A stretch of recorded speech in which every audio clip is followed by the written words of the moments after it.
Hi, good evening and welcome to Sports Friday. I'm Julian Gibson. Last night, the place to be was the Donald Davis Gym. Game 5 between the Belize Crimestoppers and the Bamboo Shack Aces. Government League Basketball Championship knotted up at 2 games apiece. Untied for me, Charles Fisher. Okay, Freddie, we get the point. You're going to take matters into your own hands. And Belize letting the series leading scorer know it's going to be hard for points. Devon, orange ball from the corner pocket, good. Police answers dialing up 911. We all know what's at stake, the championship. And police again dialing long distance. Drop off now to my namesake Charles for 2. And he's living up to that name, another bucket. Now tell me how he gets from this point to this point easy? Call it talent. Vernon now getting from point A to B easy too. Aces fan trying to rear up his team. They're down 8 at the half. I think they got the message, now starting to make a move. Javen in the right place at the right time, and will he dunk? Ah, come on, Javen. Still in desperation mood, and the Aces coming back. But Police would seal the deal and lock up the championship from the line. They go on to win 81-72 in a row. We always know we were the better team, but look at those guys, they fought hard. I know every time we play them, it's a good series, but the Crimestoppers is #1, baby. We #1. We have to win it one more time, so it could be a three-peat, and let's stand at Belize headquarters. This trophy belongs to the Paul Farkas and said at Belize headquarters, baby. Coming to this game, I know he's going to win. You know how I know he's going to win?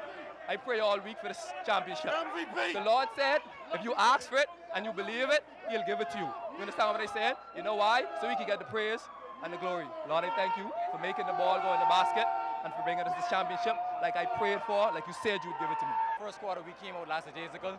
We came out, we wasn't in sync. But as the game went on, we get back in step. We played defense, and once we played defense, our offensive game just came into play. Had to stick together and anchor the defense, and that's what got us to win. Slugger Lightburn stepped up big for us. I wasn't there obviously that much tonight, but we got the team victory anyhow. We turned the ball over a lot. We turned it over. In the first half, we came out, we played defense, but we just started turning the ball over, and they capitalized on our turnovers. They made their free throws, we missed ours. First of all, I'd like to congratulate the Crimestoppers. They played a good series.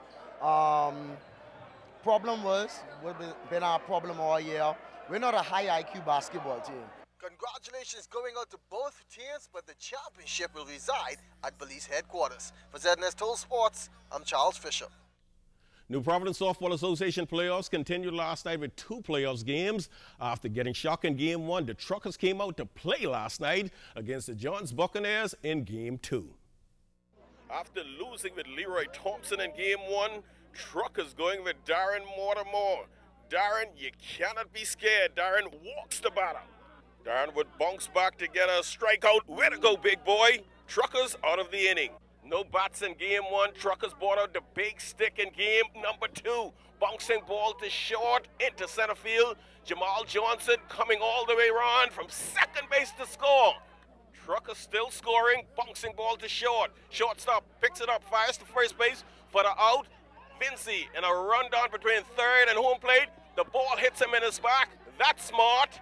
Vinci scores, and Truckers would go on to win this one, folks. Final score, 8-5 to even the series at 1 game apiece.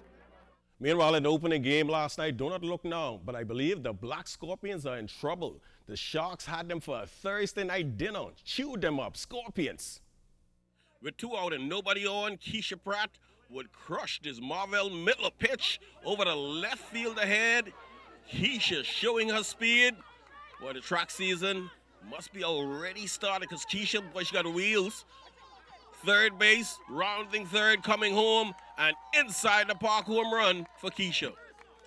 Scorpions would not panic, though. They would get this shot off the shortstop glove into left field. Ingrid Rose comes in. Sunshine Davis trots in for 2 runs for the Scorpions. Scorpions still on the attack. Bouncing ball to Kelly. She doesn't touch first base. Tags the run instead. And all of that time, a run comes in, the third one for the Scorpions. Now let's move to the second inning with the Scorpions leading the Sharks 3-1. This pitch gets past the catcher and a battle for the slowest. Kelly is out at home plate. The Sharks would get their second run on this wild pitch by Marvell Miller. Run number 2, now 3-2 Scorpions. Sharks would start to pour it on. Chanel Simonet with this rip up the middle. The Sharks would tie the score at 3 apiece, and they would go on to win the ball game 18-10. It wasn't an easy game because, like I always say, you have to come out there and you still have to play to the best of your ability. I was struggling a little bit, and then the team made a few errors. It wasn't all that bad, but then they came back and they executed with the hits and to score the runs, so we were able to come out on top. We just needed to stick together and cut back on the errors, and in that regards, we would win once we could cut back on the errors that we're making. We still have to hit and score runs in order to win, but cutting back the errors, I think, is the most crucial part. Grand Bahamas Softball Association playoffs taking place last night. Plate umpire Ricardo Lightburn, he has the call. The Love Shack Snappers winning a game 2 against the U.S. Gold Panthers, down 1 and needing a win in the series. Jamal Green started the party. The Snappers look pretty good for a while. There is a blue base hit and RBI by Alexander Speeding. He had a 3-for-3 game. The Panthers' Alcott Forbes then got serious and went to work. Book 'em Dano. The Snappers played a tough ball. Now watch Brandon Rasta Jones with this bunt, but a good throw by Giovanni Poitier. Got him. Alcott then stepped up and helped his cause with the base hit to center field. It also turned into a triple. Larry Russell had a monster game, 5 for 5 at the plate. This one he took as a part of a 2-run home run scenario in the ball game. Tack onto that, 2 doubles, a single, 3 RBI, 4 runs scored as the Panthers took game 2, 18-7. Alcott and Greg welcomed the game. Coach Higgs, well, it's not over yet. I just wanted to give the fans what they paid for. You know, I could turn up the volume when I want to. You know, I really didn't pitch the way I normally pitch, and I just wanted to give the young guys some confidence. You know, I didn't want to kill their spirit. In game 1, we beat them 21-1, and I just came out to give them a fair chance. Our eyes are on the Nationals. You know what I mean? Freeport right now, you know, we basically give the guys a game tonight, but, you know, I mean, let them stay in the game, but they're not ready for us. You know, we're looking at the Nationals. We're looking at taking it all. I tell them to just keep their heads up and continue to play ball. As you can see that we did a little bit better tonight, and I feel as though once they continue to have a little more confidence in themselves and go out there and go hard, the game can be anybody's. The Kitties Boutique cast prepared for their clash with the Freeport Flyers. Sid Thomas loves the excitement. Coach Alonzo Pratt wanted his team to simply play with heart. This game is more important than the first game. The first game, if the girls come out here and we lose this game, the series is even serious again. Take the game tonight. We put pressure on the next team, and we're still ahead even if they win it. If we take the game tonight, just tell them that we need to just go. They're KCB, kill, grump, and paralyze. Chappie, they did not get the memo. The Cats won at 13-1. The Flyers are in a 2-game hole. Well, if you love amateur boxing, Ray Minus Jr. says that you should be at the L.W. Young Junior High School tomorrow night. The future of boxing from all over the Bahamas will be on display. This is 18th L Garrett Golden Gloves with the Champion Amateur Boxing Club. And we're very excited. We're going to showcase a big showing at the LW Young School on Saturday at 4 p.m. We have a number of boxing teams coming in to take part in this program. It's almost like a mini Bahama Games again for boxing.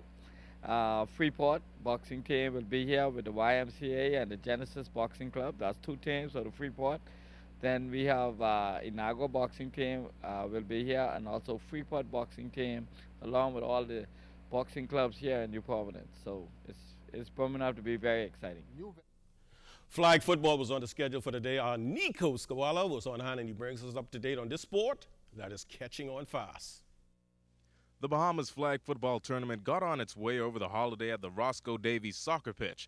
With the weather just right for playing football, various teams and numerous fans flocked to the field to participate in the event that Jason Clark, director of the BFFL, said was a lot better than expected. Definitely what we expect, and I'll tell you, I mean, this evening when it gets a little cooler, because it's very hot, I'm expecting a whole lot more to come out, because there's a lot of exciting games we can be playing until about 8 o'clock tonight.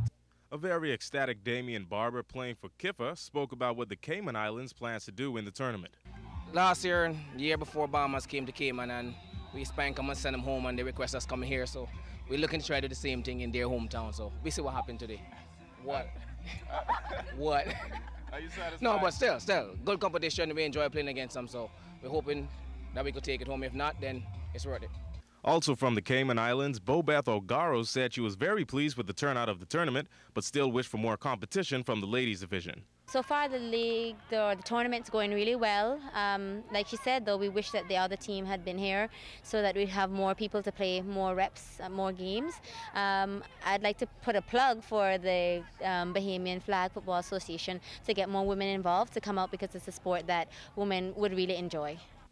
Even though the tournament is a good step forward, Hansel Pratt, representing the Lions, pointed out that flag football can advance even further in the country. I think this tournament could be the bridge to a development league within the schools. You know, what we envision as a league, we talk about us having mentor programs to go into the schools, public and private, organizing teams to come together and play in a tournament format. And let's take it throughout the Caribbean, Jamaica, Barbados, you know, and let's move it and see where it goes from there. The tournament is set to resume play tomorrow at 11 a.m., starting with the ladies, and will last up until about 7 or 8 o'clock. For ZNS Total Sports, I'm Nico Scavella. Thanks, Nico. Come next weekend, it will be the Austin Kingston Knowles High School Softball Classic that promises to be exciting once again. It's an exciting tournament of young men and young ladies. We begin on the 19th of October and climax on the 22nd, with the finals being held here at the National Stadium. We normally have 3 teams from Eleuthera come down and take part in the tournament. Spanish Wells, who girls won last year, along with Preston Albury, Governmental High School, along with Long Island. They normally have NGM from out of Long Island, North Long Island, and South Long Island, along with the private schools from New Providence and a number of government schools. Well, that's all the time for sports on a Friday. Once again, I cannot go to Broward for the regatta, so I'm going to party tonight with the police Crimestoppers.